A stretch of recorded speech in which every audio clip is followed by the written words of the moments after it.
Magandang gabi po sa inyong lahat. Today, my dear friends, we are celebrating Thursday of the 29th week in the ordinary time. And we continue reflecting on the Gospel of St. Luke as we also celebrate today the memorial of St. John Paul II. St. John Paul, others call him John Paul the Great, specifically because of his contribution to the life of the church. Marami siyang nagawa si John Paul II. But what is most striking about John Paul II is that he emphasized all throughout his pontificate, his papacy, the importance of the human person. He emphasized the importance, the dignity of the human person. In all his writings, in all his audiences, he would mention the person as a very precious creation of God. Napakahalaga ng isang tao. Napakahalaga ng kaniyang buhay. And he said that man was made for one particular purpose, and that is for love. And he said, there is no other way for us to treat a human person other than love. Restoring the dignity of a human person. And in the gospel for today, we hear of Jesus talking to his disciples and telling them, I have come to set the earth on fire. What is that fire? What is that fire? And he said that there is a baptism. What is this baptism? Remember, John the Baptist mentioned this already. John the Baptist said that I am baptizing you with water, but the one who will come greater than I will baptize you with fire and spirit. And therefore, that fire which Jesus wanted to consume the earth with is that fire of the Holy Spirit. That through His coming, through His incarnation, Jesus made new everything in this earth. Pinagpanibago niya ang mundo. And so that the coming of the Spirit into the world, therefore, makes the world holy. And Jesus said, how I wish it were already blazing.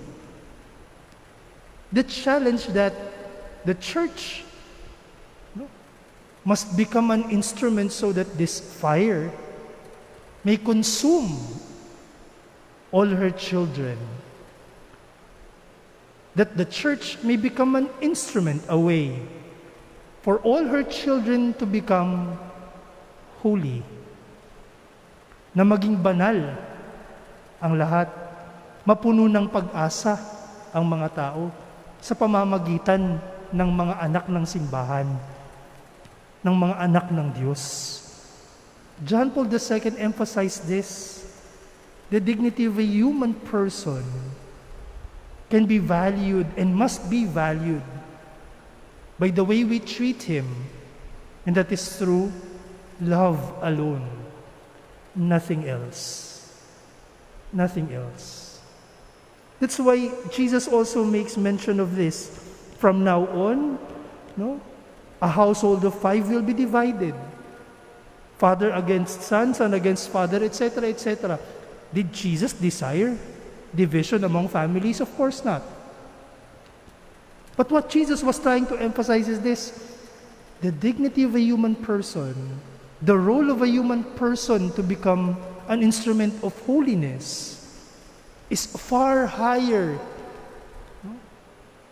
than the value of our roles in the family.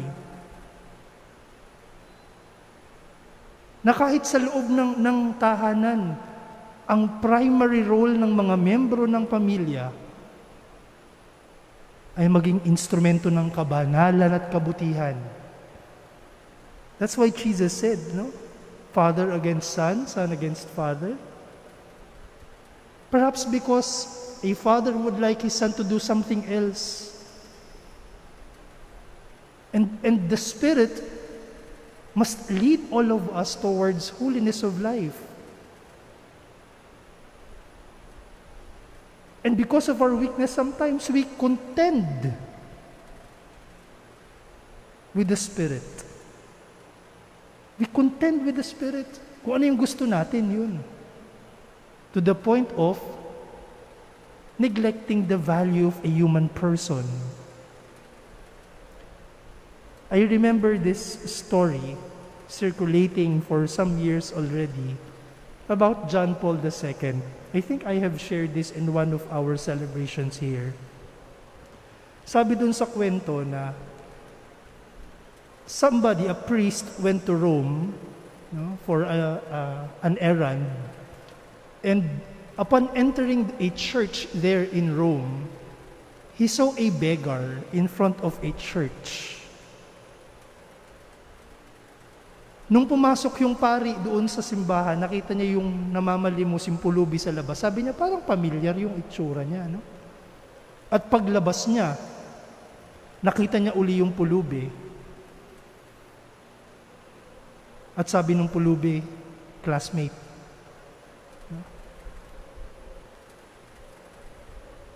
That beggar was also a priest. But because of some crisis in his life that he went through,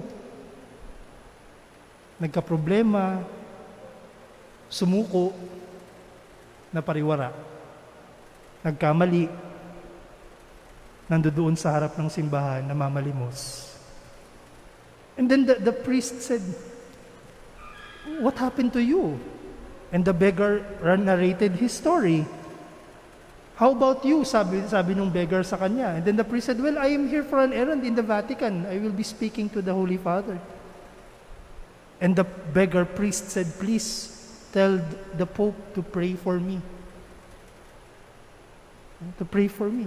And then the priest went on his way and had his audience with the Pope, John Paul II. And then he said, "Holy Father, a beggar priest is asking for your prayers." And John Paul II said, "Invite him over, I would like to have dinner with him." And so the priest went to that beggar priest and delivered the good news. At sabi sa kanya, "The Holy Father would like to have supper with you." And the beggar said, "That's impossible. No, I'm no longer a priest. Why would he invite me?" But of course, we know the rest of the story. Pinilit siya at pinagdamit siya ng maayos. At dumating nga siya doon at winelcome siya ni John Paul II. They had supper. Then after supper, John Paul II said to the priest, the beggar priest, "Brother, would you hear my confession? Mangungumpisal ako sa'yo." At yung beggar priest sabi, "Holy Father, I am not a priest anymore. I can't do that." And John Paul II, according to the story, wagged his finger and said, "No, a priest is always a priest. And remember, I am the Bishop of Rome. I can reinstate you anytime." And so the beggar priest confessed to the Holy Father, John Paul II. And after doing so, John Paul II confessed to the beggar priest. What happened afterwards? He assigned that priest to minister to those beggars, other beggars, in front of that parish.